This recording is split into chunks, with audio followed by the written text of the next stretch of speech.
To me, being a gangster was better than being president of the United States. Even before I first wandered into the cab stand for an after-school job, I knew I wanted to be a part of them. It was there that I knew that I belonged. And to me, it meant being somebody in a neighborhood that was full of nobodies. They weren't like anybody else. I mean, they did whatever they wanted. They double parked in front of a hydrant and nobody ever gave them a ticket. In the summer, when they played cards all night, nobody ever called the cops. Must I forever be a beggar?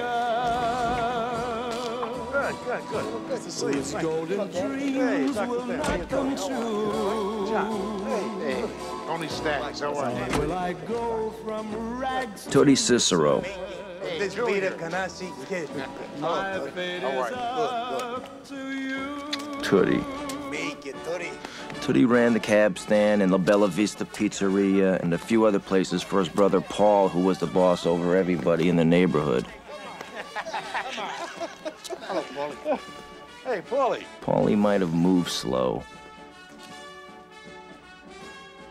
but it was only because Paulie didn't have to move for anybody. Must I forever be a beggar? It's your fault. You started it. I started it. It's your fault. Junior, here. At first, my parents loved that I found a job across the street from the house. Henry, don't play ball. My father, who was Irish, was sent to work at the age of 11, and he liked that I got myself a job. He always used to say that American kids were spoiled lazy. Bye, sis. Bye, Dad. Bye, Henry. See you, Mikey. Say goodbye to Bye, Henry. Henry, watch how you cross. And bring back milk. And my mother was happy after she found out that the Ciceros came from the same part of Sicily as she did. I mean, to my mother, that was the answer to all her prayers. I was the luckiest kid in the world. I could go anywhere, I could do anything. I knew everybody and everybody knew me. Wise guys would pull up and Tootie would toss me their keys and let me park their Cadillacs. I mean, here I am, this little kid, I can't even see over the steering wheel, and I'm parking Cadillacs. But it wasn't too long before my parents changed their minds about my job at the cab stand. For your mother and sister, make sure you give them to her. For them, the cab stand was supposed to be a part-time job, but for me, it was definitely full-time. That's all I wanted to do. See, people like my father could never understand, but I was a part of something. I belonged. I was treated like a grown-up. Harry, look, Henry, tell him 519. It's a bad Every number. day I was learning to score. $1 here, $1 there. I was living in a fantasy. Fuck is Moto Run spot. Is that right?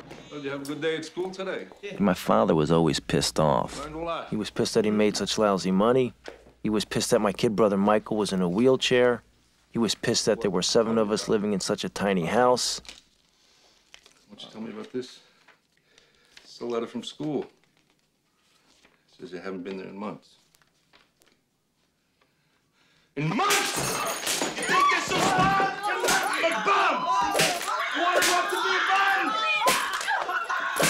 But after a while, he was mostly pissed because I hung around the cab stand. He knew what went on at that cab stand. And every once in a while, I'd have to take a beating. But by then, I didn't care. The way I saw it, everybody takes a beating sometime.